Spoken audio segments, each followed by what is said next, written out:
It's not showing up as well as I wanted it to. Prattville, there we go. Let's see if I can scroll down.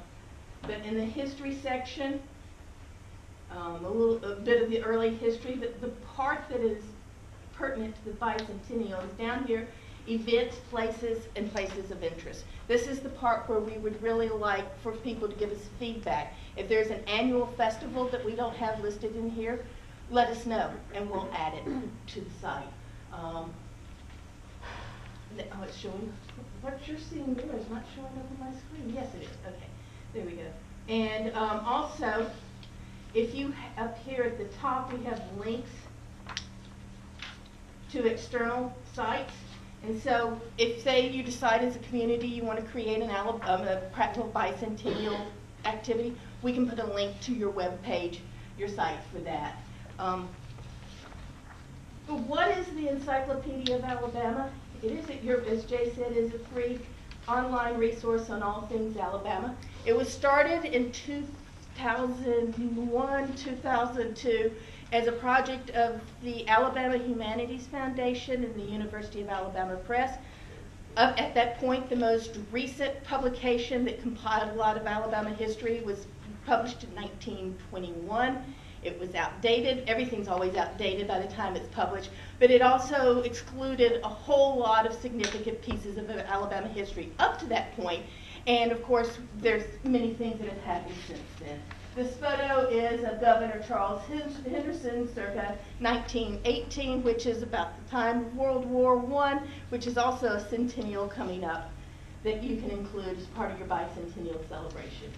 EOA is visited by people in countries all over the world. I used to be able to say that no one from North Korea had ever to come, but we now have had one visitor from North Korea. I hope that person is not in jail or anything. But we have a site that is used all over the state. More than 220 communities come to visit the site. We have significant visits during the school year. If you're a teacher, you're a homeschooler, you know a teacher, direct them to this site. Teachers can use it as backup information for what they're using, trying to teach, but students will also find it very handy. Another thing is that EOA is very useful when you're doing genealogical research, finding out what the community was like, who a person was. We have won 3 times, been named by Family Magazine, which is a genealogical publication, as one of the best websites for we have been the best one in Alabama. We compete with the Alabama Department of Archives and History. We go every other year with them. But it is a recognized. We've also received other national recognition from librarians for the quality of our site. It is unlike Wikipedia.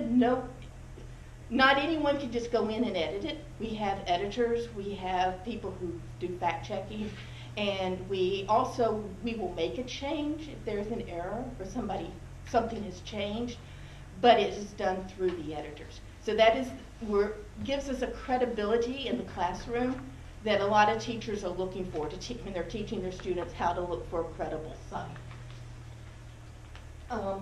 The other key part is down at the very bottom of the page is a contact us. That message will go to me.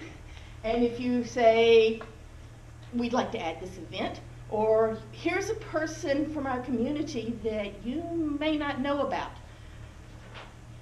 appointed an ambassador, served as Secretary of State, a statewide office. Right now we're focused on people of statewide significance or national and international significance. And those are the people we're looking for.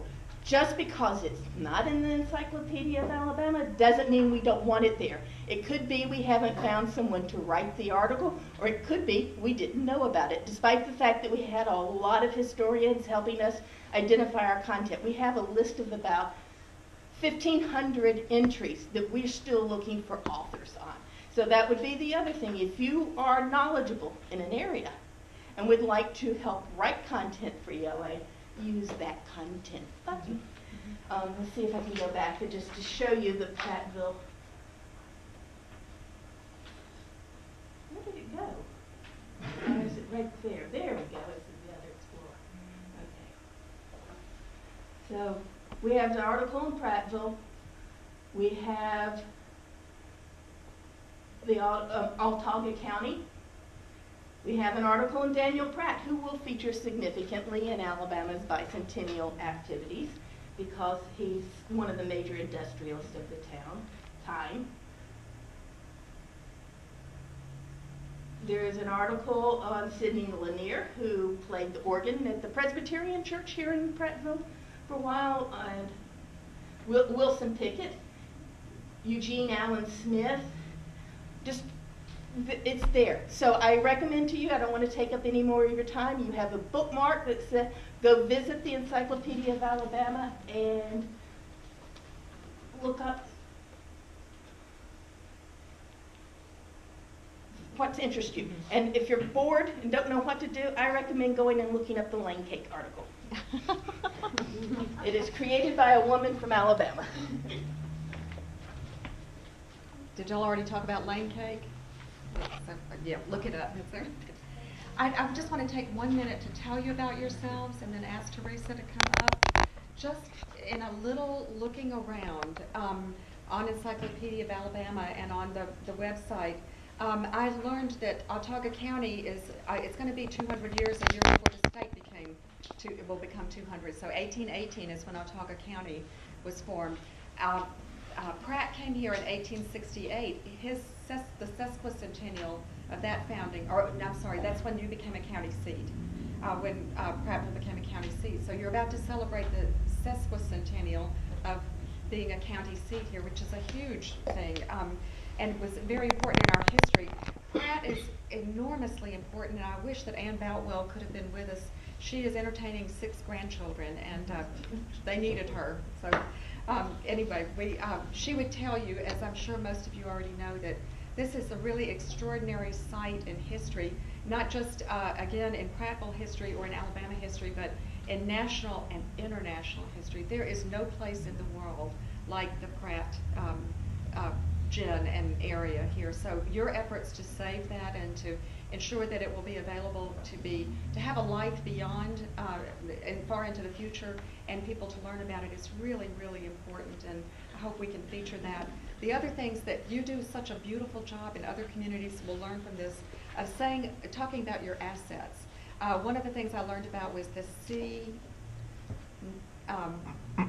pick, eat, nut. Yes, that's see, eat, pick, nut park. And who's got that? I would totally come off the interstate and come and find that. It's just what a concept. But in addition to things like that and fun and enjoyable things that will draw families and people, you have 5 places, structures that are on the National Register and over, I think, almost 20 that are on the Alabama Register. So your history is rich and you've done a wonderful job of saving it. You also have these amazing things like the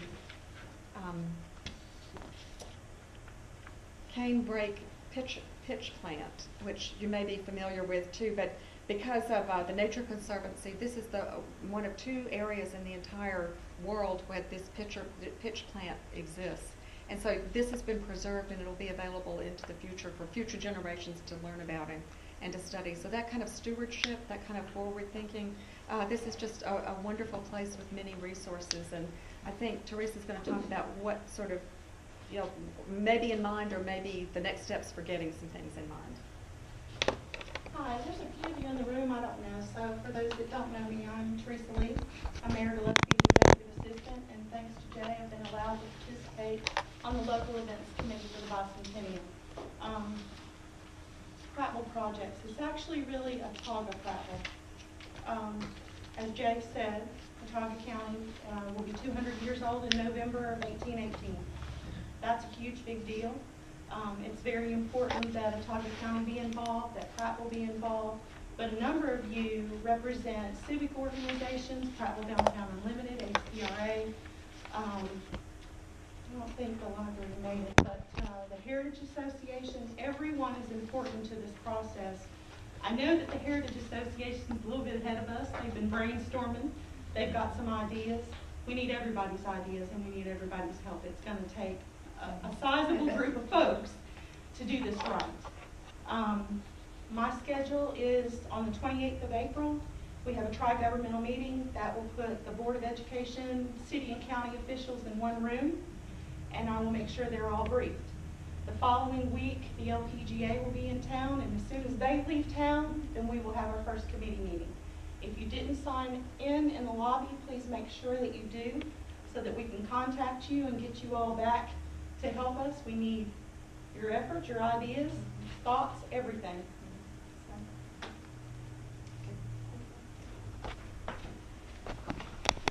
Are there any questions now or comments? Or? Yes. If you're celebrating the Tiger, are you